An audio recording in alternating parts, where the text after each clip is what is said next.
Y cerrando esta mesa, vamos a contar con las palabras del doctor José Luis Covelli, que es profesor titular de la segunda cátedra de Medicina Legal de la Universidad de Buenos Aires, es director de la carrera de especialización de Medicina Legal de la Universidad de Buenos Aires y médico forense psiquiatra en el Cuerpo Médico Forense de la Justicia Nacional. Él nos va a hablar sobre estrés postraumático y daño psíquico de la tortura.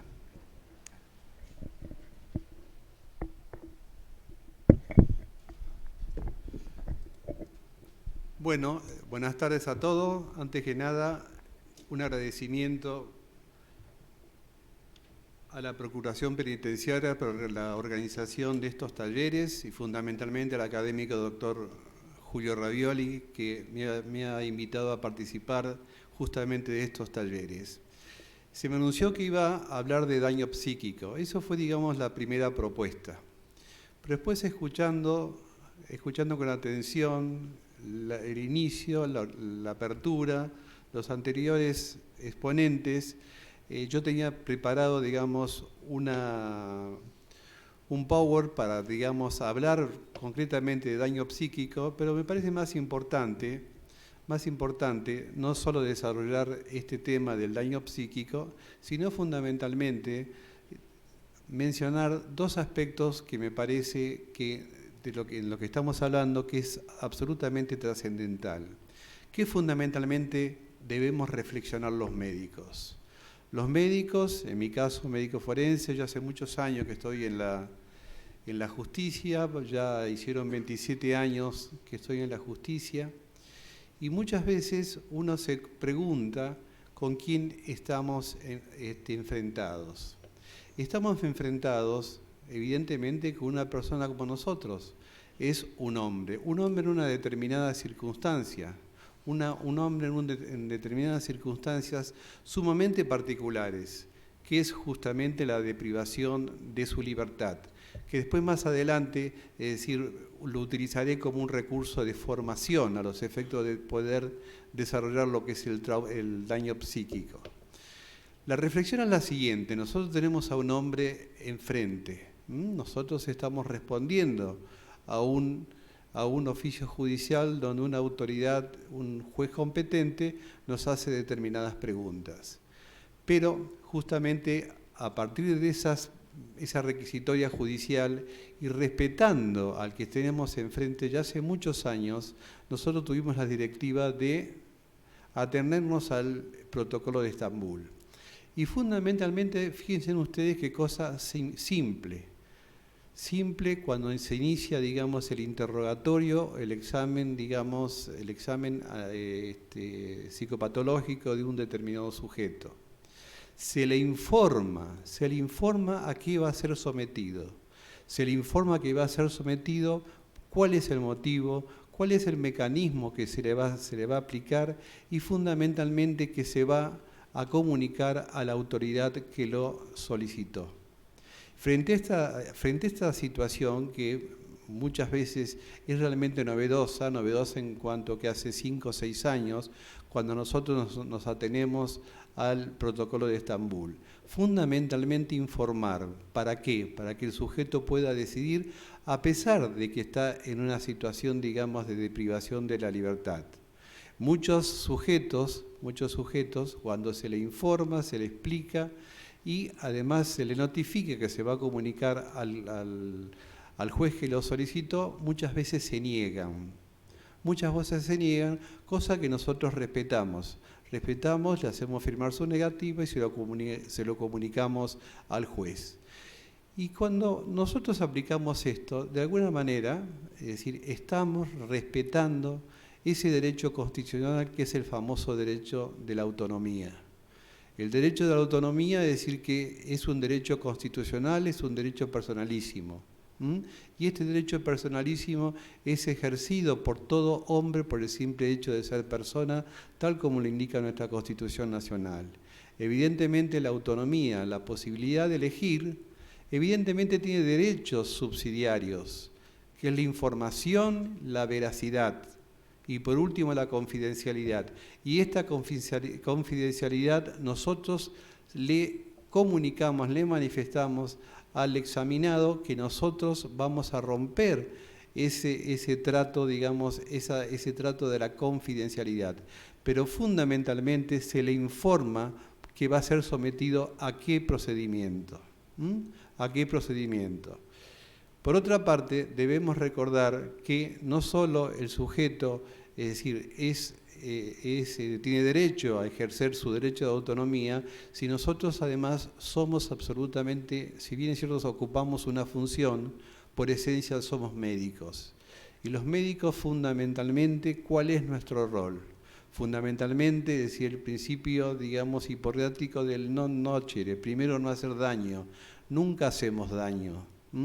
Con respecto, digamos, a los exámenes que se practican a solicitud de los jueces, fundamentalmente nosotros hace no me acuerdo cuántos años con exactitud, tenemos en vigencia un determinado reglamento, que ese reglamento también se ajusta a las pautas que establece el Protocolo de Estambul.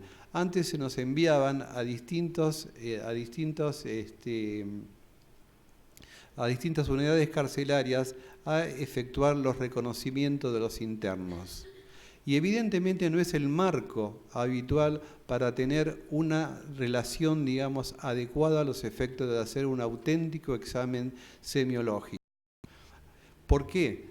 Porque no es el medio necesario. Todo acto médico, por más que sea un acto forense o una medida judicial, debemos tener varios requisitos que también lo explicita el Protocolo de Estambul, como fundamentalmente es el derecho a la intimidad.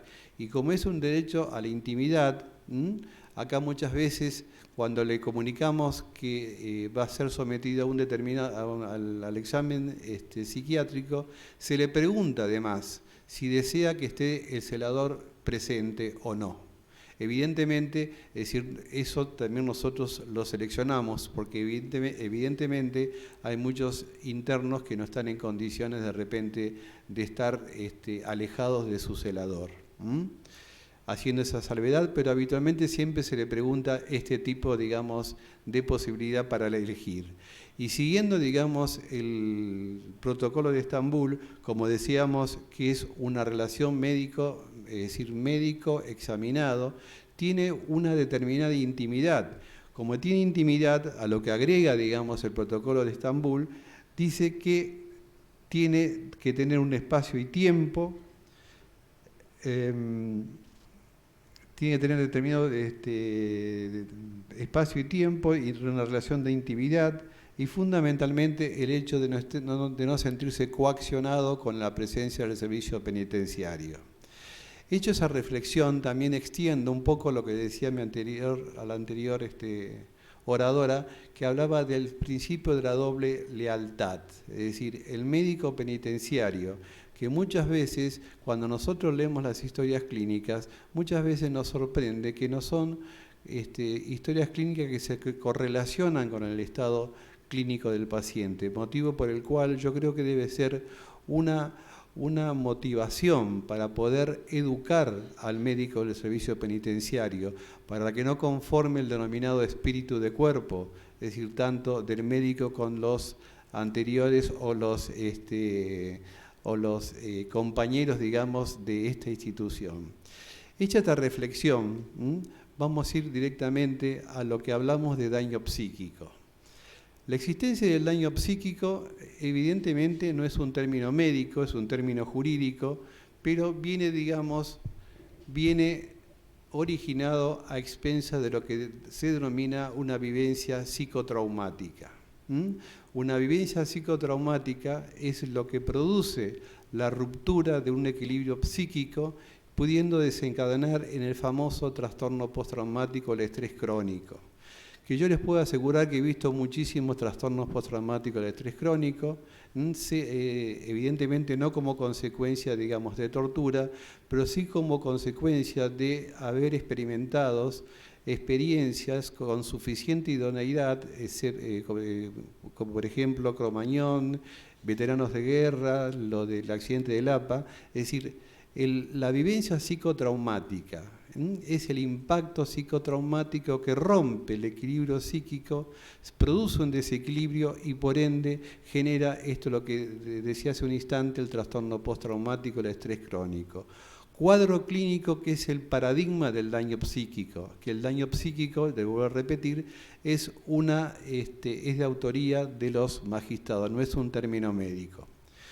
Pero si nosotros decimos vivencia psicotraumática, entonces nos remitimos a lo que justamente el protocolo de Estambul define como tortura. Fíjense cómo la define. Es todo aspecto de infligir intencionalmente a una persona dolores o sufrimientos graves, físicos o mentales, con el fin de obtener información para castigar, para intimidar y para coaccionar. Fíjense en ustedes si esto no tiene la magnitud y la intensidad para generar una vivencia, digamos, que produce una intensa conmoción en la intimidad del propio sujeto. ¿Cuál es el objeto, según el protocolo de Estambul?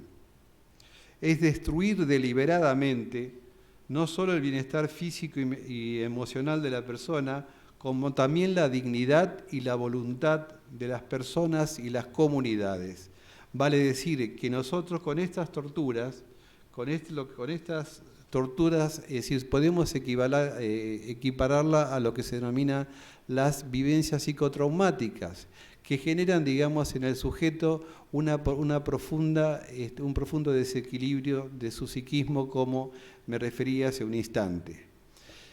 Y esto va a generar, digamos, a lo largo este cuadro psicopatológico que recién definía.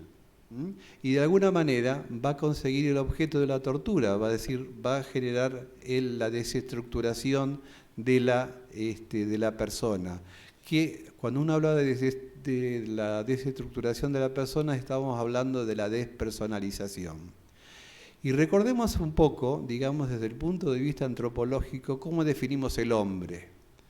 El hombre, es decir, se define fundamentalmente como un proyecto vital. Todos tenemos proyectos vitales, todos tenemos objetivos para lograr.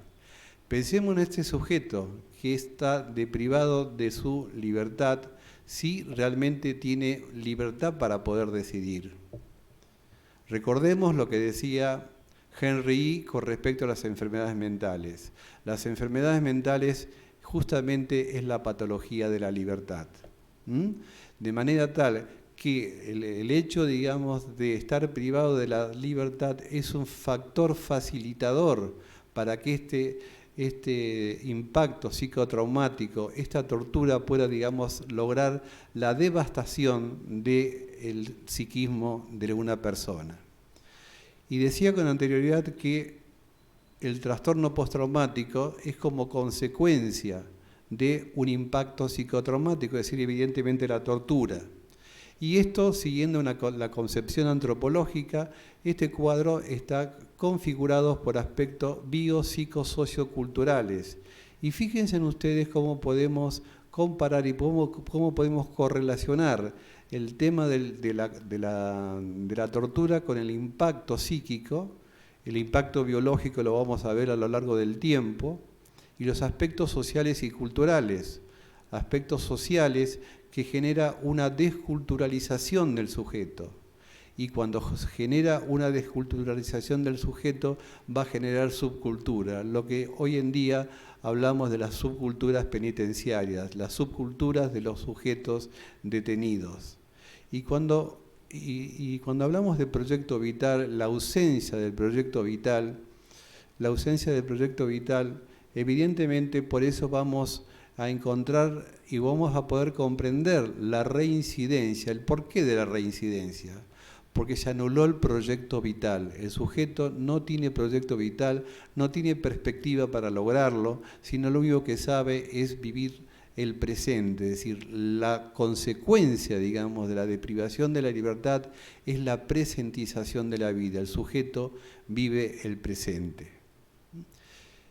Con respecto al trastorno postraumático, al estrés crónico, esto tiene una evolución crónica, es una evolución fásica donde de alguna manera va evolucionando progresivamente, primero con una fase de activación, luego una fase de intrusión, donde están los recuerdos, los denominados flashbacks, las ideas recurrentes, donde el sujeto representa, es decir, en forma espontánea, los recuerdos donde ha sufrido ese impacto psicotraumático. Y por último, la depresión. Decíamos que era crónico, pero no solo crónico, sino que muchas veces, es decir, obviamente que es invalidante, y cuando decimos invalidante, decimos que al sujeto lo anulamos en su proyecto vital y prácticamente lo subculturalizamos. Vale decir que de alguna manera lo estamos, es decir, impidiendo desde el aspecto social y el aspecto, digamos, psíquico de poder reincorporarse, digamos, a la sociedad. Y lo más temible de todo son las secuelas que deja el trastorno postraumático. El uso del alcohol, el uso de las benzodiazepinas, lo que se denomina el síndrome de la segunda generación, es aquel chico que se va creciendo en un lugar de violencia y por ende también puede vivirlo como un impacto psicotraumático y desarrollar un cuadro semejante, un cuadro similar. El síndrome de la segunda generación, el suicidio, como una complicación absolutamente nefasta. Y fíjense en ustedes, otra de las cosas más graves que muchas veces no se conoce, cómo termina evolucionando el trastorno postraumático del estrés crónico. El DSM-4 y el DSM-5 no lo menciona, pero el ICD-10 sí. Y lo denomina como trastorno persistente de la personalidad post-catástrofe, donde se caracteriza fundamentalmente por dos síntomas. La anedonia, que es la incapacidad de sentir, y fundamentalmente la carencia de frenos inhibitorios. Vale decir que encontramos un sujeto con estas particularidades sin ningún proyecto vital, de manera tal que nos encontramos con un sujeto que es la nada misma. Evidentemente, esto es como un aspecto secuelar, vale decir que fíjense en ustedes cuál es la trascendencia de un sujeto ser sometido a un psicotrauma de tal envergadura que tenga la idoneidad suficiente para generar este cuadro clínico. Para finalizar y respetar los tiempos, quiero hacer énfasis en el tema que primero tomé como para reflexión. Nosotros somos médicos. Los médicos curamos, cuidamos y comprendemos. Y esto creo que tiene que estar en la mente de todo médico que ejerce cualquier parte de la medicina, sea la medicina forense. Muchísimas gracias por su atención.